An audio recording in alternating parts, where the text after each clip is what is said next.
Selamat pagi pemirsa, saya Irwan Saragih akan menemani Anda dengan beragam informasi terkini.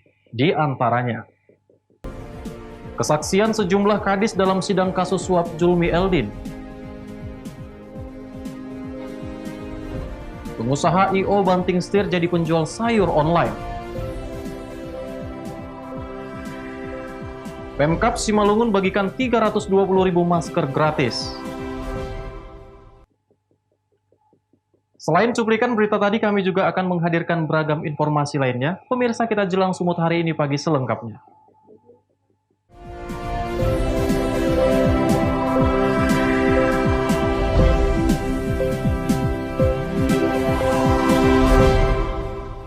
Sidang lanjutan kasus suap mantan Wali Kota Medan Tengku Julmi Eldin kembali digelar dengan menghadirkan 7 orang saksi yang terdiri dari 6 kepala dinas dan 1 kepala seksi pemeliharaan dan perbaikan dinas perhubungan di lingkungan Pemko Medan. Pengadilan Negeri Medan kembali menggelar sidang pidana korupsi perkara suap terhadap terdakwa mantan Wali Kota Medan, Tengku Julmi Eldin dengan agenda keterangan saksi. Dalam sidang kali ini, Jaksa Penuntut Umum menghadirkan 7 orang saksi yang terdiri dari 6 kepala dinas dari Dinas Kebersihan dan Pertamanan, Dinas Koperasi, Dinas Perdagangan, Dinas Pariwisata, Dinas Kesehatan, Dinas Perumahan Kawasan Permukiman dan 1 kepala seksi pemeliharaan dan perbaikan Dinas Perhubungan di lingkungan pemerintah Kota Medan. Di hadapan Majelis Hakim dan Jaksa Penuntut Umum dari Komisi Pemberantasan Korupsi melalui telekonferensi, masing-masing saksi menjelaskan bahwa ada maksud lain di balik pemberian uang kepada terdakwa mantan Wali Kota Medan melalui Syamsul Fitri Kasubag Protokol Pemko Medan tersebut. Sebanyak 450 juta rupiah dengan alasan terdakwa mantan Wali Kota Medan akan berangkat kunjungan kerja ke Jepang. Namun kuasa hukum terdakwa mantan Wali Kota Medan mengatakan, terdakwa Syamsul Fitri tidak ada menyerahkan seluruh uang yang diterima dari sejumlah kadis Pemko Medan kepada klien mereka, sehingga uang tersebut dibelikan rumah mewah milik terdakwa Kasubag Protokol Pemko Medan. Mendengar kalau Pak Wali itu menyuruh Syamsul untuk minta uang, dan mereka tidak pernah diminta uang secara langsung oleh Pak Wali. Kemudian Pak Wali nggak tahu Syamsul memintain uang itu yang kami simpulkan, sehingga kami tidak perlu banyak bertanya, hanya itu aja tadi. Tadi ada pertanyaan ke Pak Benny tentang Syamsul yang uang rumah itu, maksudnya kita mau mencuatkan fakta apa? Untuk menunjukkan bahwasanya uang itu kami yakini ada kaitan digunakan oleh Syamsul untuk dia. Jadi penyalahgunaan kepercayaan yang dilakukan oleh Syamsul menjual-jual nama Pak Wali. Buktinya apa? Ya Benny sendiri bilang ditolak, nggak pernah Pak Wali marah. Kalau betul disuruh, tentu Syamsul kan lapor sama Pak Wali. Pak, itu nggak mau ngasih tuh. Tentu kan ditegur. Ini kan tidak. Sementara itu, setelah mendengarkan keterangan dari ketujuh pejabat di lingkungan Pemko Medan tersebut, terdakwa Julmi Eldin menyatakan tidak ada keberatan atas keterangan para saksi. Wahyu Pratama melaporkan untuk Eva Rina TV. Polres Tanah Karo mendirikan posko kesehatan untuk masyarakat. Di posko ini, masyarakat dapat memeriksa kesehatan secara gratis. Petugas juga memberikan masker kepada pengendara dan bantuan beras kepada penyedia jasa kuda yang ikut terdampak COVID-19. Untuk mengantisipasi penyebaran wabah COVID-19, Polres Tanah Karo menyediakan posko kesehatan di Tugu Perjuangan Kota Brastagi, Kabupaten Karo. Di posko ini masyarakat dapat memeriksa kondisi kesehatannya secara gratis sebagai layanan antisipasi penyebaran COVID-19. Menurut salah seorang masyarakat, posko kesehatan ini sangat membantu dalam hal mengetahui kondisi kesehatan dan juga mendapatkan obat jika masyarakat membutuhkannya. Terbantu kali. Tadi setelah mengecek kondisinya seperti apa kita nih, Pak? Biasa aja saya. Sehat. Tadi dokter bilang kita posisi lagi sehat ya, Pak? Sehat. Ya. Pak, harapan kita untuk pemerintah dengan adanya kesehatan gratis ini seperti apa ke depannya nih, Pak? Ya kalau bisa ya, kalau memang nanti apa, kalau bisa ya lanjutlah. Terus ada kayak gini, iya, Pak? Iya. Petugas juga membagikan masker kepada pengendara yang melintas.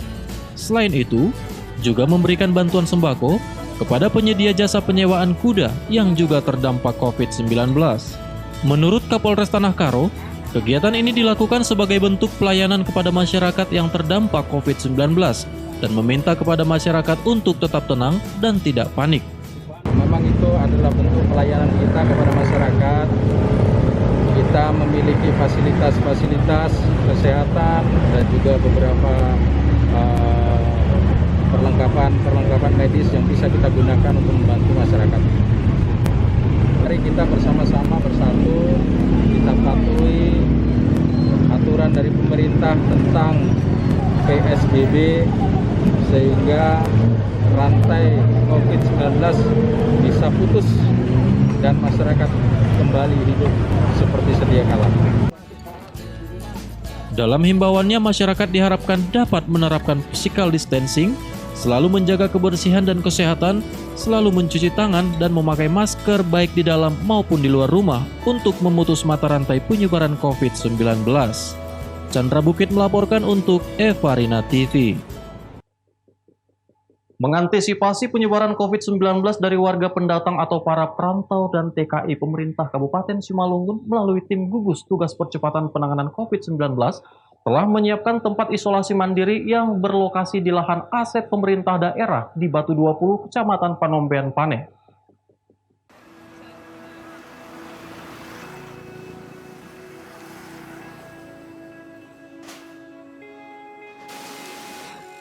Pemerintah Kabupaten Simalungun melalui tim gugus tugas percepatan penanganan COVID-19 saat ini telah mempersiapkan tempat isolasi mandiri bagi warga pendatang atau warga yang memaksakan diri untuk mudik, khususnya bagi para perantau dan TKI. Tempat isolasi ini dibangun di lahan aset pemerintah daerah yang berlokasi di Batu 20, Kecamatan Panombean Paneh. Mengingat lokasi ini dianggap cocok karena berada cukup jauh dari lingkungan masyarakat. Langkah ini dilakukan untuk memudahkan pemantauan kondisi kesehatan bagi para pendatang atau TKI sebagai upaya mencegah penyebaran COVID-19. Bupati Simalungun JR Saragih melalui Humas Tim Gugus Tugas Percepatan Penanganan COVID-19 Akmal Siregar mengatakan, sebanyak 17 ruang isolasi mandiri dengan kapasitas 200 tempat tidur telah disiapkan.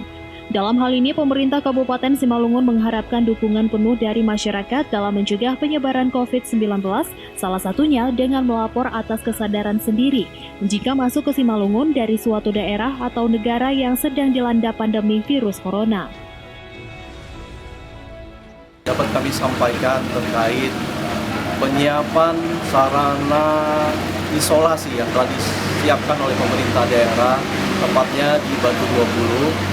Ini merupakan lahan pemerintah Kabupaten Simalungun. Ini memang tempatnya secara ideal memang sangat baik. Pertimbangannya, satu, itu di lahan pemerintah. Yang kedua, tempat ini jauh dari pemukiman masyarakat. Dapat terpantau keluar masuknya orang karena ini memang dalam lingkup kawasan. Dalam lingkup kawasan tadinya perkantoran dan sekolah. Dapat kami sampaikan, ruang isolasi ini disiapkan menampung sampai dengan maksimal 200 bed atau 200 tempat tidur.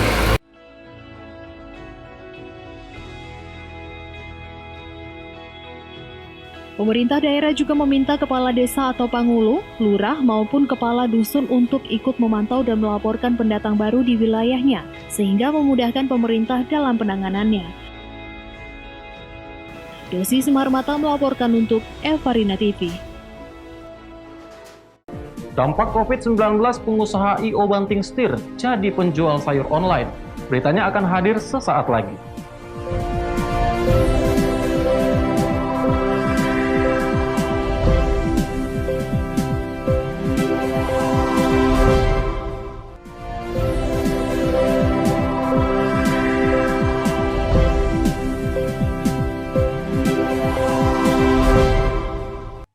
Terima kasih masih bersama kami. Pemirsa, pandemi COVID-19 membuat sektor usaha terpuruk. Hal ini pun dialami pengusaha event organizer di Medan, Sumatera Utara. Demi bertahan, salah satu pengusaha event organizer pun membanting setir menjadi pedagang sayur online.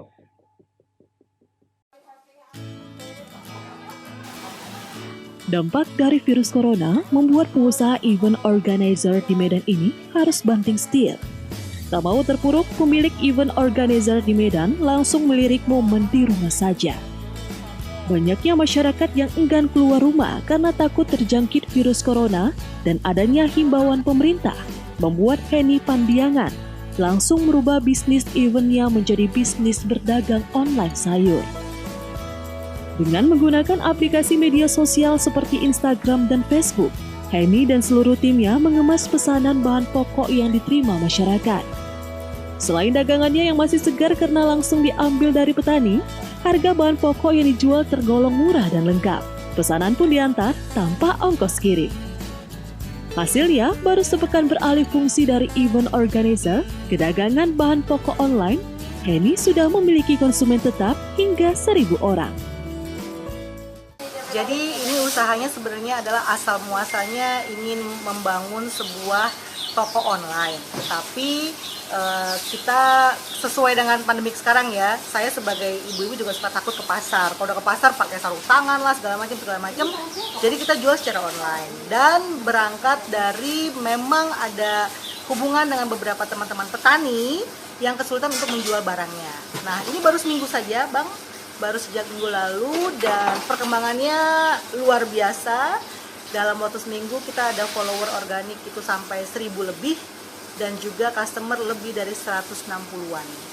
Langsung akan bisa ke Facebook atau Instagram, akan diterima oleh administrasi kami, oleh mimin-mimin kami dan akan langsung di-provide, bisa dilihat sini, disiapkan pesannya H-1 atau di hari H sampai jam 10 pagi. Kalau di hari H akan diantarkan hari itu juga jika barang tersedia. Kalau H-1 diusahakan semuanya lengkap akan dikasih di H+1. Agar tetap bisa bertahan di masa ekonomi sulit ini, rencananya Henny akan mengembangkan bisnis dagangan online-nya ini dengan lebih besar lagi. Daniel Pekuali melaporkan untuk Evarina TV. Kesyah Bandaran Pelabuhan Sibolga mengamankan 9 orang penumpang gelap yang baru tiba di Pelabuhan Pelindo Sibolga dari Kepulauan Nias, Gunung Sitoli.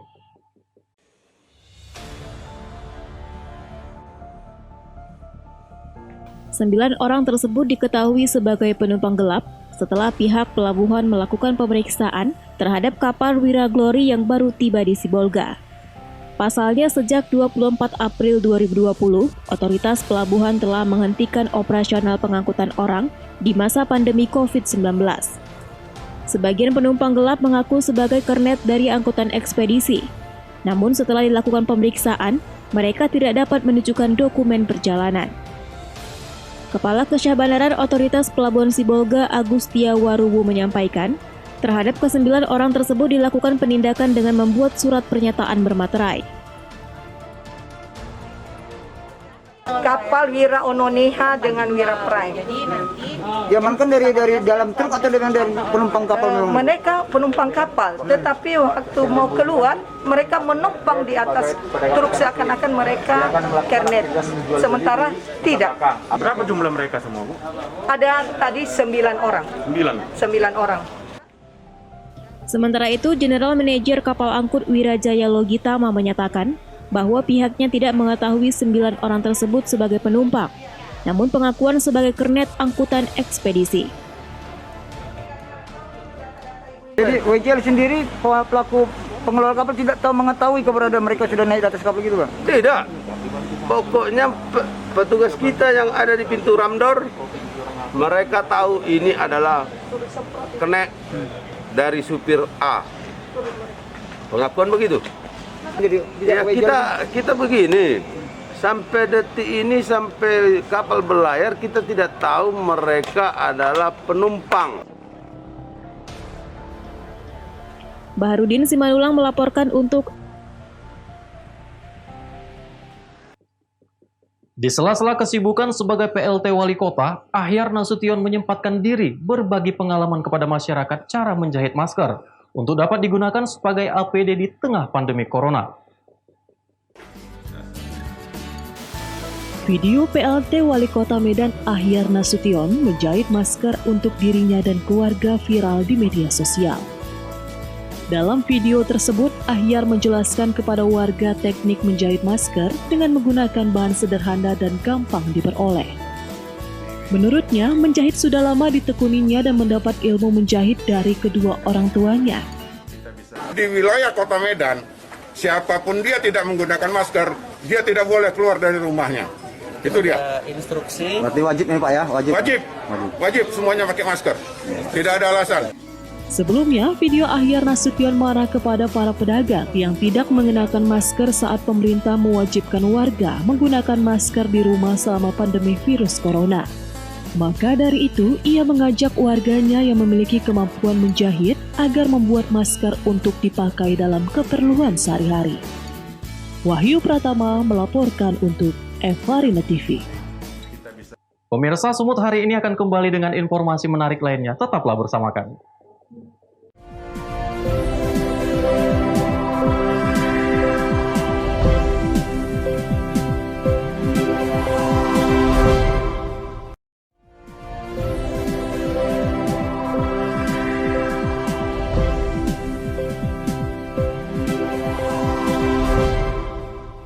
Pemerintah Kabupaten Simalungun melalui Dinas Perindustrian dan Perdagangan telah memproduksi sebanyak 320.000 masker kain. Sampai saat ini, masker kain sudah dibagikan kepada masyarakat secara berkala melalui tim gugus tugas percepatan penanganan COVID-19 Simalungun.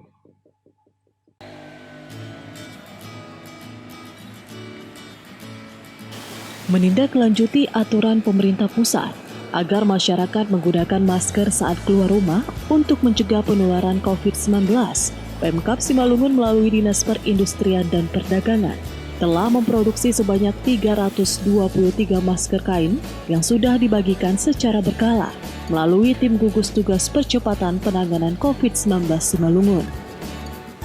Masker yang dibagikan kepada warga merupakan produk kerjasama antara Dinas Perindustrian dan Perdagangan kepada Industri Usaha Mikro Kecil Menengah atau UMKM yang tersebar di 15 kecamatan di Kabupaten Simalungun, sehingga usaha kecil bisa tetap terbantu perekonomiannya di tengah pandemi COVID-19.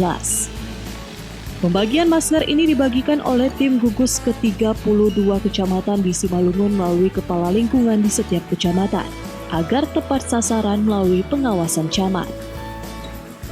Selain masker, Pemkab Simalungun sebelumnya juga telah membagikan sembako gratis kepada warga kurang mampu, panti asuhan maupun kelompok masyarakat yang membutuhkan asupan bahan pangan di tengah pandemi COVID-19.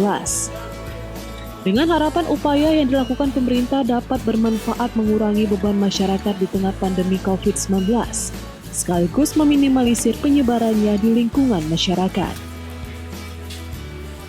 Pertama-tama kita mengucapkan puji syukur ke Tuhan Yang Maha Esa atas berkatnya sehingga pada saat ini semua program pekerjaan terlaksana dengan baik. Juga kami mengucapkan terima kasih kepada Bapak Bupati yang telah memberikan kepercayaan dalam pekerjaan pembuatan masker ini mulai dari perencanaan hingga selesainya pembuatan masker pada hari ini. Perlu kami sampaikan bahwa di dalam perencanaan awal dan terrealisasi bahwa masker yang telah kita buat dari Dinas Perindustrian Perdagangan sejumlah 320.000 pieces. Adapun masker ini adalah dibuat oleh para pengrajin UKM yang ada di Kabupaten Simalungun kurang lebih dari 15 kecamatan.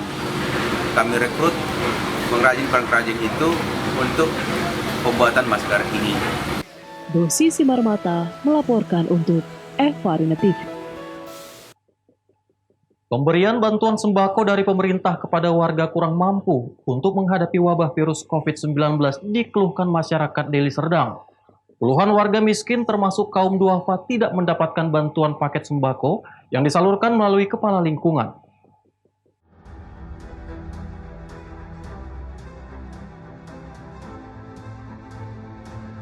Warga Dusun 2 Pasar 7 Desa Tandam Hilir 1 Kecamatan Hamparan Perak Deli Serdang mengeluhkan kepemimpinan kepala lingkungan dan kepala desa mereka akibat tidak adilnya penyaluran bantuan sembako untuk menghadapi virus COVID-19. Warga Pasar 7 masuk dalam kategori miskin yang hidup di rumah sederhana dengan jumlah keluarga mencapai 8 orang dan satu keluarga terdiri dari 3 orang duafa tidak mendapatkan bantuan sembako. Sementara warga lain yang hidup lebih berkecukupan mendapatkan paket sembako yang diserahkan kepala lingkungan setempat. Saini yang hidup bersama kedua saudaranya warga Pasar 7 mengaku sebulan sebelumnya sudah didata kepala lingkungan dan dimintai fotokopi kartu keluarga, namun tidak mendapatkan bantuan sembako. Demikian juga keluarga kurang mampu lainnya yang terdiri dari 8 orang anggota keluarga. Meski sudah menyerahkan fotokopi kartu keluarga dan sudah didata kepala lingkungan, namun tidak mendapat bantuan sembako. Dapat nggak tadi bantuan nanti pemerintah untuk? Nggak dapat.